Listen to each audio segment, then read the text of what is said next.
Hey Clash, it's CLANWAR time, and you have asked me to use some specific strategies. So for example, bowlers and Electro Titans. So I thought we're going to use exactly that, and as well go into the question of what is better, druids or healers, and when should you use what type of healing troop, because both of them are obviously really strong healers already for years. Druids are now as well getting their place within the meta.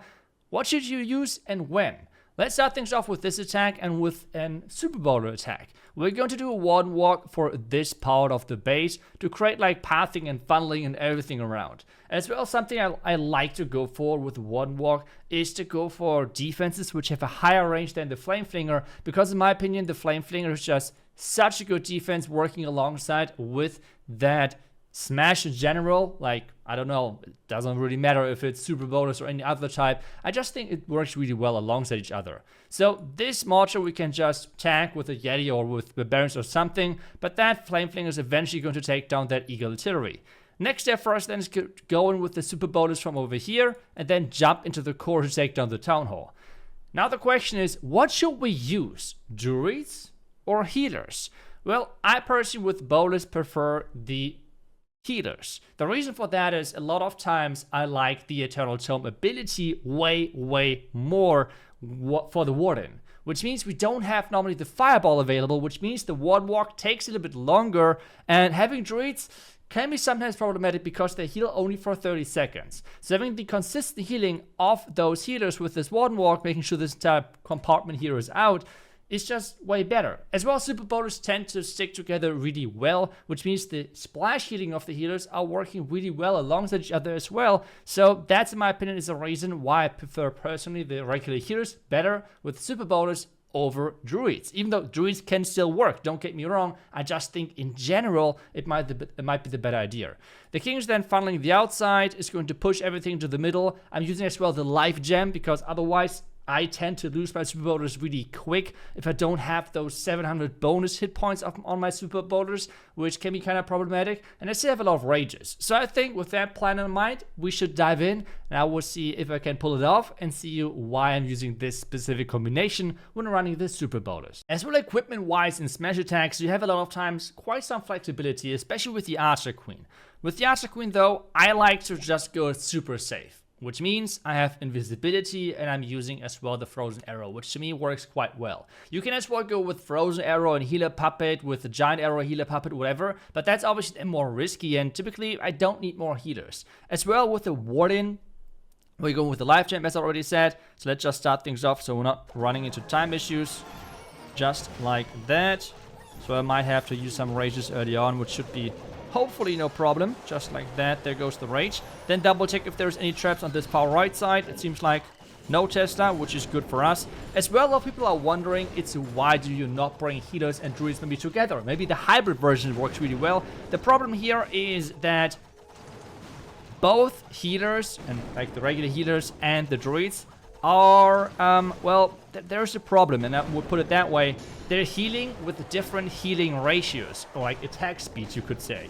Which is that one of them is healing quicker, the other one slower, and that is then obviously a problem, because this is resulting in sometimes there is healing, sometimes there's not, because they're kind of overlapping to some degree, if that makes sense. And yeah, that's one of the main reasons why you try to not really combine them, if any possible.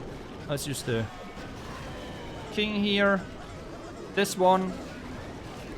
I will use the apprentice. Oh, that king is not supposed to go. I want to use the apprentice warden with the king together, but okay, that's not really working, but it should be okay. Now, obviously, we have everything kind of like stacking together, which means we have the life aura, and as well we have the, let's use the king of blitz now. We have the life aura, and we have the apprentice builder, apprentice warden. There's so many apprentice things now in the game, which obviously is not really optimal, but hey, yeah, nothing I can really change there. Now, since the king did not run as intended. Warden, is he covering the bowlers? I can't really tell. Let's use the I think he did cover them, which is quite nice. Let's use the skeleton spell here. Clean up. Headhunter. And we obviously have phrases, and we can use them wherever. As well, without the bonus hit points of the Warden, I think the core would have looked way different. So yeah, that's the reason why I kind of like to use the life aura. We have the queen. We have the Roy chain ability, and that should be good to go. I think that should be then no problem for us to get that 3-star. We have a ton of freezes now. Always like to like just delay them for an eternity, which is complete nonsense, but hey. That's what I'm sometimes doing, which is not really the smartest, but hey, that's what it is. But hey, that's already the first 3-star for us. Apprentice Builder, if you're using the life gem, you can as well get rid of that if you want to. I was like not really sure about how much power the king would get, because there was quite a couple of defense on the outside. So that's why I wanted to support him with the Apprentice Builder. But you can as well just remove it, because obviously the aura of the Apprentice Warden and the Warden itself, the life gem, they're not stacking, okay? So that's the important thing, why you should not bring them together in one place. That's why I wanted to have them isolated with the king. Funneling is another story. But hey, let's move on to the next attack. I've already told you in the beginning that we are running Super Bowlers, which we have just done, and as well Electro Titans, which is going to be our next attack. Electro Titans on this one should be pretty nice, because what I'm going to try to do is going to go for this part of the village with Warden Walk. Then we're going to send a Flame Flinger in for this part. Hopefully we'll just take down as much as possible. And then we're going to send the Smash in from this side. Because all of those openings, we can just go in all of them. Wall break in here. I will use lightnings for the core, so we don't have to reach those. And the Titans should just walk around with our heroes behind. We can wall break in even further, so the channel is on the back end. Yes, but I think that should be no problem, because as long as the pathing is set, which it should be, we're good to go. As well on this one, it's pretty much the same idea as, for example, with Super Bowlers. If my Warden Walk takes longer, I have to take the regular healers, because I just think that's personally better. And well, the Warden Walk is longer, so we're not going to invest a fireball or anything which would make it quicker. So instead, we're going in with, again, the healers over the regular druids. In my opinion, one of the only troops where there is always the druids better is the Super Witches, because they're creating their own hit points, which means the Eternal Tome ability is not really that needed, so we can always use the fireball with the Warden Walk, which makes it super quick, and most of the time you don't even need any druids, because the fireball will fly into the base, create the pathing for you, and don't even have to invest any healers or like druids in the beginning. But I think let's take a look at that plan, if the plan is actually going to work, or if I have miscalculated something. Okay, equipment wise, again, like as all smash attacks, you have the flexibility of like going either with invisibility or not. On this one, I'm just going with the healer puppet and frozen arrow, and less safety this time around. Warden, I'm going with the rage aura, because I think we don't need the bonus hit points on the Titans. And the Rage Aura is quite nice, because it's empowering the healers as well, the effectiveness. And since we have lightnings, we have less rages to use overall. That's why I think it's quite important to use the Rage Aura here instead. So you see already, you have to adjust those army compositions and then make sure that you're using the correct sieges and everything. Now let's make sure that we're getting this one correct. Nice, no Tesla or anything trap-wise so far. Let's see if there's any other traps. It seems like a no. And now we're trying to go for the scatter and create the pathing. As soon as we're approaching the defending queen, I think we will have to use one rage here in that area. That's why I'm kind of like looking at it currently. And then we have to use the lightnings in the core as well. But I think so far, otherwise, we're good to go. We can rage as well once to just speed things up a little bit, because I would really like to get that scatter. I think that's quite important. So now let's use the rage. The defending queen is now approaching my Warden, but we should be good to go. That's amazing. Now let's use the lightnings. Just like that. Come on. Okay, nice. I have not gotten the spell tower. I think I could have gotten it, but hey, I'm not the best with the lightnings, I have to say that. But that should be okay. Now, as soon as that scatter is gone, we're going to deploy the queen to lure that back over. This time around, we have the Apprentice Builder, which is quite nice. Now some test loons. Headhunter here. We can use the king. Just like that. We don't have a poison, obviously, because, well, we have the... I will use the queen abilities, by the way, so we'll spawn more healers. Let's use that now. She's looking good. Looking really, really good, actually. Next wall break. Oh, the wall break did not make it. But hey, I have so many wall breaks that should be alright. We still have the Warden ability, which is nice. So far, so good. The Flinger has got already a lot of value, which is great. I hope that something is going to heal my Warden. I mean, there's so many healers by now, but nothing is really targeting my Warden, which is quite unfortunate. Warden, stay alive, buddy. You got this. Let's use the wall break right here, and then we can wall break hopefully one more time to get into the core. Just like, oh, that wall break should be amazing, by the way. That should be amazing. As you have the Royal Gem, we can deploy a hope from the bottom side, but I want to make sure that we might not really... Ooh, let's use the rage here now.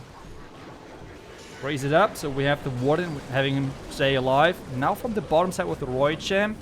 We have another freeze in just a second, but the Queen has to get that Town Hall out.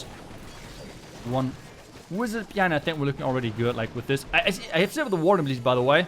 Just noticed, we can just use the Warden ability to protect our top troops. Time should be no problem, we have nothing. Oh, there is a building still left. There's no more buildings left, so we can deploy just the rest. Russian ability, invis into the core, and that should be another nice 3-star. So you can tell, like, different smash attacks recommend different equipments if you want to optimize them, but still there's a lot of like personal preference there as well. Like, as I have showcased to you, like, you can use the healer equipment with the frozen arrow, you can use healer equipment with the giant arrow, especially versus invis towers. It's quite nice. You can use as well invis with the, like, there's a lot of different options you can go for, which makes this strategy in general really, really cool to use, because you don't have to like dive into one direction with the equipments. You can really like play around a lot with them. But I think we should move on to the last tech now. Let's go for it. And last but not least, we're not diving in with Electro Titans or Super Bowlers. Some of you have as well asked for more hero charge attacks, and that I should do a specific guide, which I can still do. Let me know if you would have like an entire dedicated video to those hero charges, because what I'm going to do on this one is going to be a Warden charge in here. I will try to get the fireball onto this defending Warden, so we should take down all of this, the clan castle included, and then at that point the town will be charged eventually from the Warden, and we can just take down this rest of the base with our heroes, I guess. But we still have cleanup with rocket loons and other stuff. Don't worry, we should have that as well. But overall, that should be pretty straightforward. We should get the job done like that, I think. And, well, let's go with a multiple hero charge. Let's dive in. I feel like Warden charges as well are one of the only strategies where the Angry Jelly is really coming into play. I mean, the most other Warden walks should be kind of quick, which means you want to combine them with other pets. But if you really are committing to a Warden charge, which is working isolated, I just like it a lot because it's speeding things up, it makes things faster, and most of the other pets are going down anyways. So I just think it's overall quite nice. And you have like a Coco Loon as well further into the village, right? So let's start things off like this. We can as well like deploy the healers here. Nice. Then the Baby Dragon right there to fun a little bit. And now let's make sure that we're pushing our Warden into that defending Warden to make sure that's actually going our way. Let's turn that invisible a little bit quicker. Nice, we have got everything. That's great. Everything works as intended, which is always nice. I would turn that Warden thing again. Do I have to work? No, I think we're fine. We're good to go. Okay, now next thing is going to be the Flame Flinger at the top side. Warden, invisible. Ooh. Okay, we made it, He survived. We can use another rage in just a second. If you're wondering why I have another Earthquake with me, I'm using the Rocket Spear with the Royal Champ. Not because it's strong, but just because I think it looks kind of cool. That's, I feel like, the only reason why I'm really bringing it. Let's see if I can tank that. Thing's out of range, right? Oh, that's unfortunate. Okay, that thing won't get much, but hey.